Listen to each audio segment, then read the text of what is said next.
बांधों की सुरक्षा को लेकर के विश्व में नई चेतना को जागृत करने के उद्देश्य से आयोजित की जा रही इस international conference on dam safety में जिनकी गरिमामयी उपस्थिति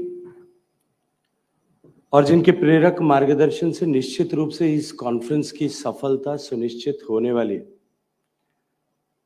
ऐसे हम सब के लिए श्रद्धेय भारत के महामहिम उपराष्ट्रपति आदरणीय जगदीप धनखड़ साहब, मंच पर उपस्थित त्रिपुरा के माननीय मुख्यमंत्री आदरणीय श्री मानिक साहा साहब, कर्नाटक के माननीय उप मुख्यमंत्री मेरे मित्र श्री डी.के. शिव कुमार जी, मंच पर उपस्थित राजस्थान के जल संसाधन मंत्री श्री महेंद्रजीत मालवीय जी, चीफ सेक्रेटरी ऑफ राजस्थान आदरणीय उषा जी और भारत सरकार के जल संसाधन सचिव आदरणीय श्री पंकज कुमार जी। मेरे लिए अत्यंत प्रसन्नता का विषय है कि आज इस कॉन्फ्रेंस में राज्य सरकारों के मंत्री के रूप में उत्तर प्रदेश, उड़ीसा, गोवा, मणिपुर और सिक्किम के माननीय मंत्रियों के साथ में अनेक देशों के महामहिम राजदूत भी इस कॉन्फ्रेंस में उपस्थित आए हैं। देश भर से बांधों की सुरक्षा और बांधों के निर्माण के क्षेत्र में काम करने वाले सारे सरकार के अधिकारियों के साथ साथ में आज इस कॉन्फ्रेंस में हम सब लोगों के साथ अनेक सब्जेक्ट एक्सपर्ट्स पूरी दुनिया से उपस्थित हुए हैं। मैं विभाग का दायित्व होने के नाते आप सबका स्वागत करता हूं, आप सबका अभिनंदन करता हूं, आप सबका मेरे अपने शहर अपने प्रदेश राजस्थान में हृदयपूर्वक स्वागत करता हूं।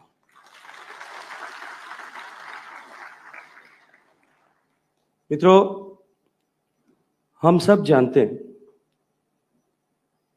कि बांधों ने न केवल मानव की सभ्यता के विकास और उसके साथ साथ में उसके जीवन से जुड़ी हुई विभिन्न आवश्यकताओं की पूर्ति के लिए हजारों सालों से सदियों से अपना महत्वपूर्ण योगदान किया है। न केवल पीने का पानी,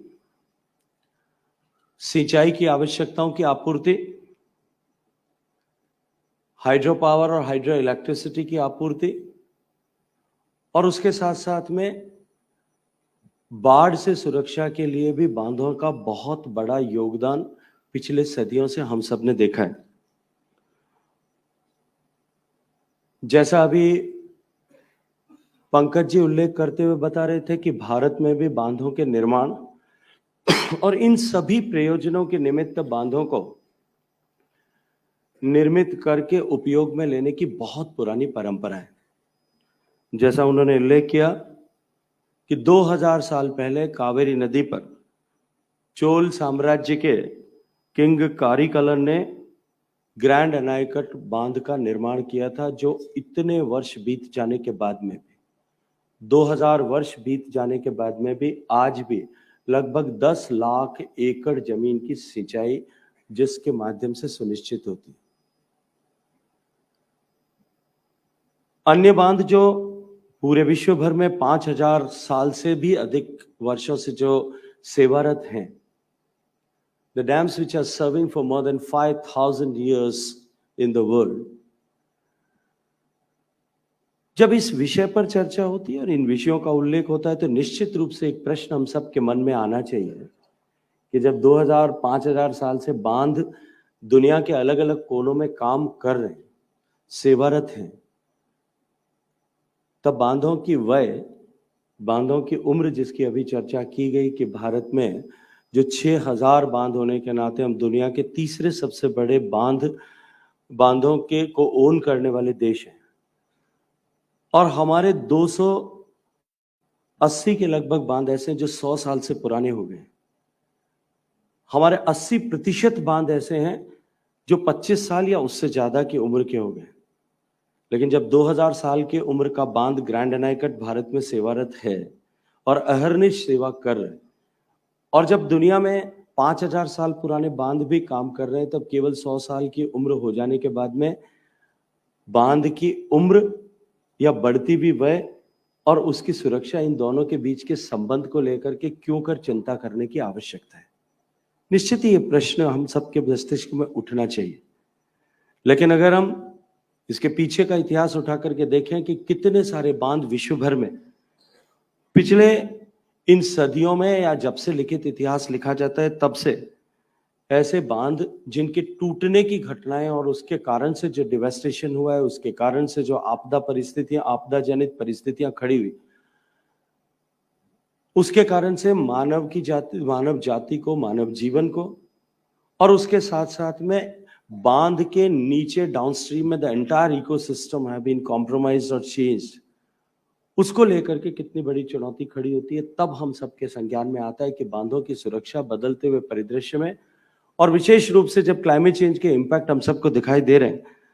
तब हम सबके सामने कितना बड़ा विषय है जिस पर अब गंभीरता के साथ में काम करने की आवश्यकता है।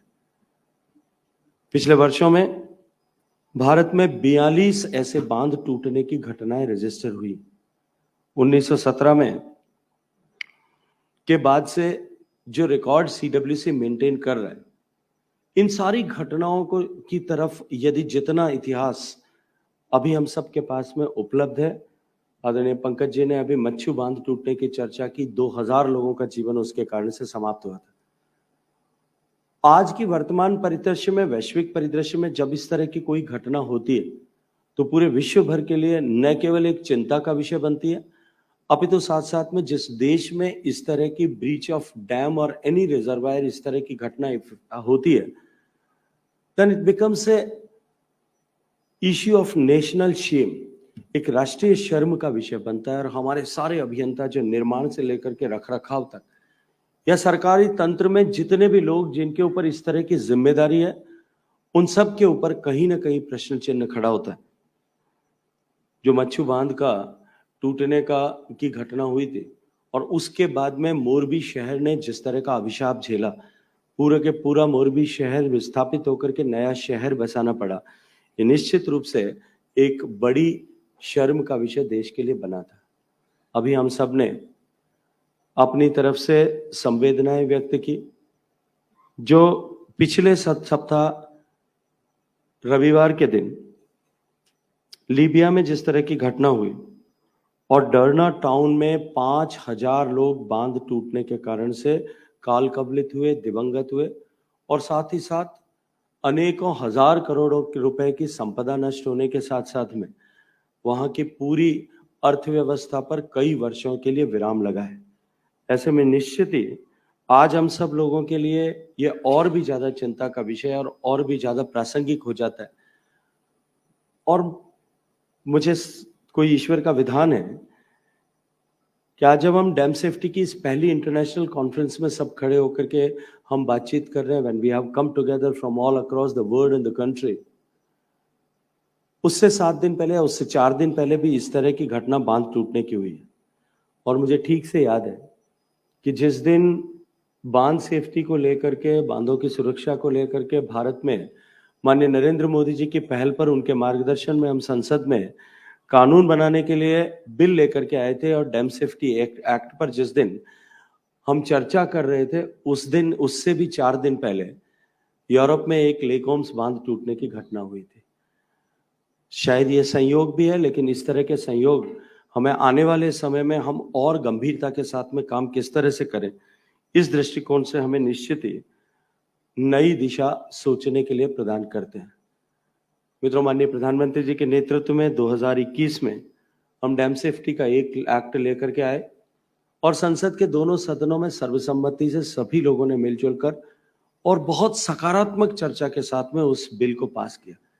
और निश्चित ही यह भारत में एक नए युग का सूत्रपात था। मुझे स्मरण आता है कि जब मुझे इस मंत्रालय का दायित्व मिला था, उस समय में कुछ बांधों पर मुझे जाने का अवसर मिला, और मैंने व्यक्तिगत रूप से, though I am not a technical person और एन इंजीनियर,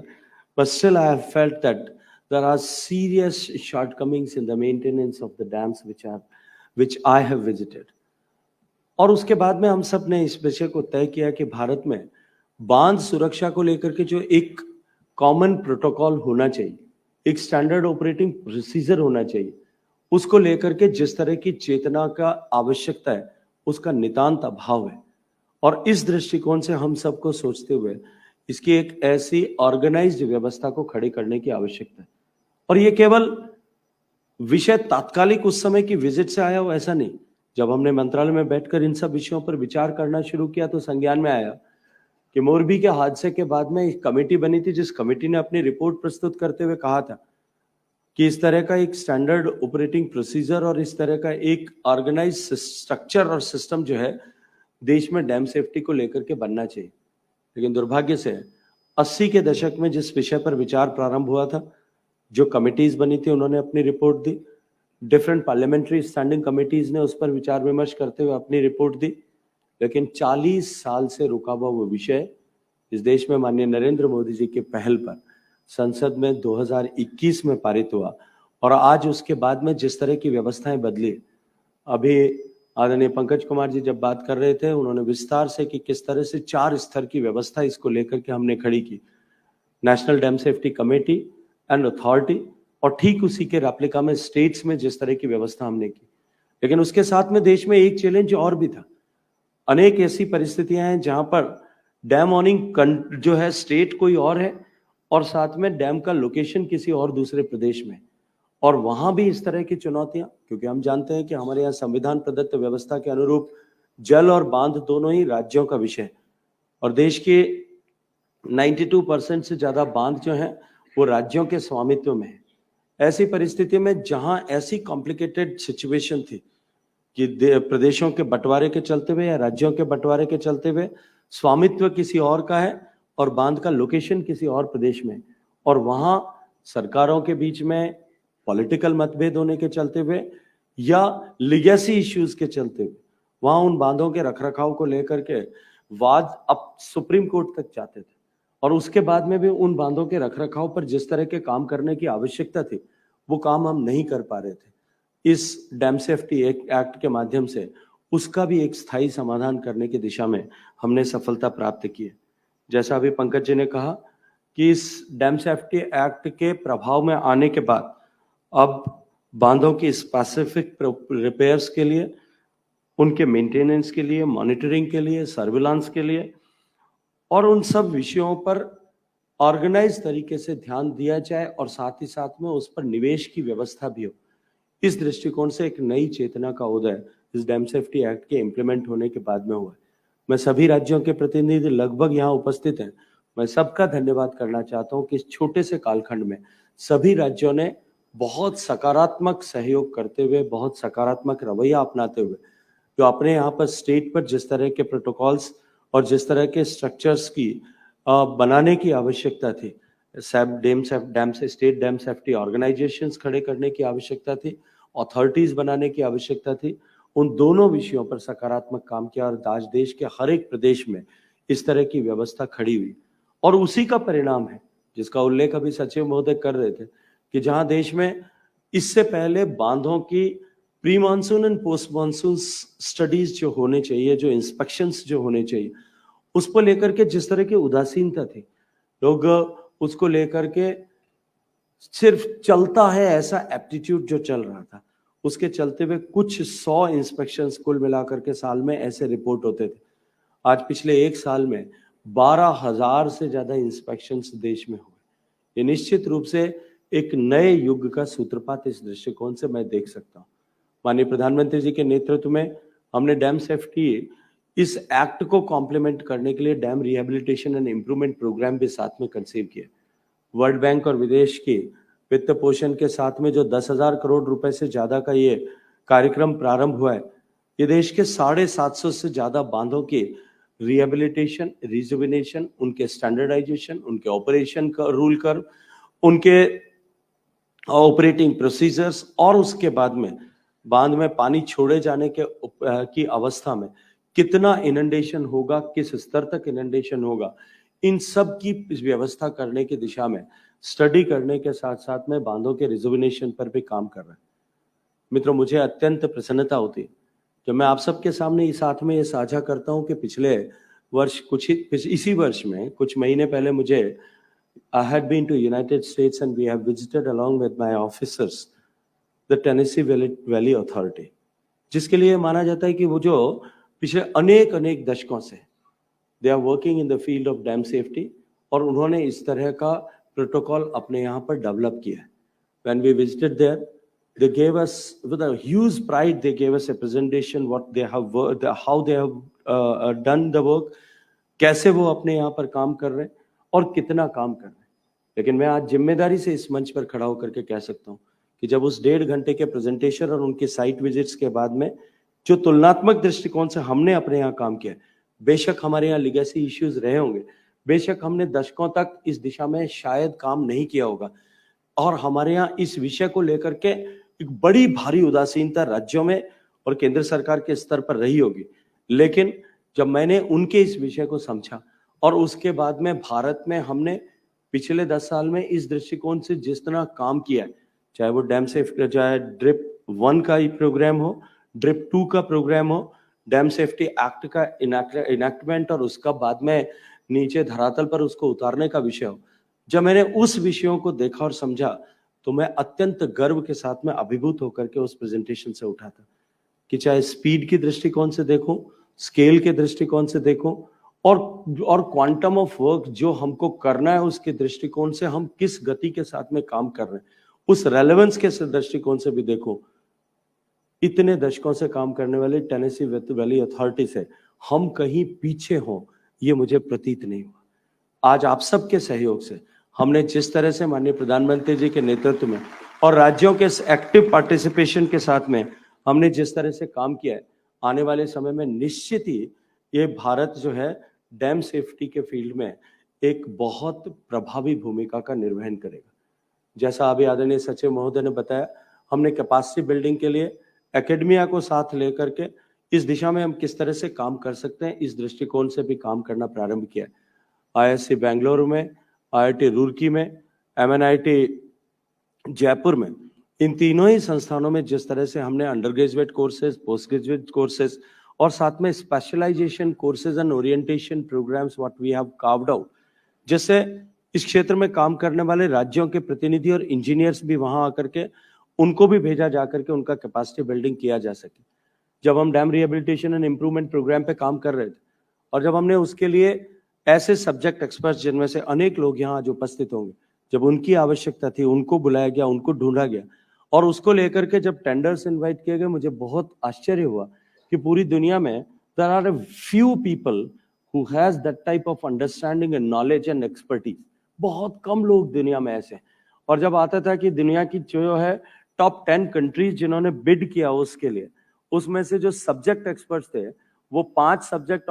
एक्सपर्ट्स जो हैं वही 10 कंपनीज ने ऑफर किए थे, और वही सब्जेक्ट एक्सपर्ट्स जो हैं वो सभी पूरी दुनिया की कंपनीज उन्हीं के पीछे भाग रही थी। और तब मुझे लगता है कि ये आवश्यकता हमने महसूस की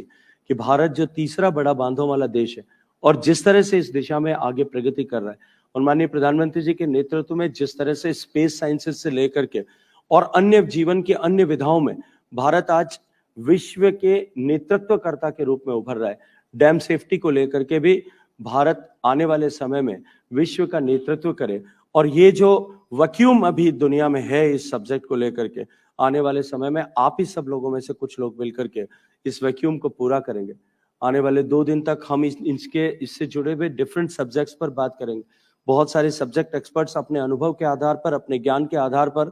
हम सबका मार्गदर्शन भी करेंगे। और मुझे पूरा विश्वास है कि ये 2 दिन की कार्यशाला, जिसमें आप पूरे देश के लगभग 28 प्रदेशों के प्रतिनिधि के रूप में यहाँ उपस्थित हुए और दुनिया भर से जो सब्जेक्ट एक्सपर्ट्स इस विषय में आए हैं, हम सब लोग मिलकर के जो विचार मंथन करेंगे और उससे जो नवनीत निकलेगा वो बांधों की सुरक्षा के दृष्टिकोण से निश्चित रूप में एक नए युग का सूत्रपात आने वाले समय में करेगा। मैं आप सबका पुनः स्वागत करते हुए महामहिम उपराष्ट्रपति महोदय का हृदयपूर्वक अभिनंदन और आभार ज्ञापित करता हूं, और साथ ही साथ माननीय मुख्यमंत्री मानिक साहा जी का, उप मुख्यमंत्री DK शिव कुमार साहब का, सभी माननीय मंत्रीगण जो आज यहाँ उपस्थित आए हैं उन सब का भी हृदयपूर्वक अभिनंदन करता हूँ. The subject experts who has come from all around the world, I again thank them from the core of my heart, bottom of my heart. Thank you very much. बहुत बहुत धन्यवाद.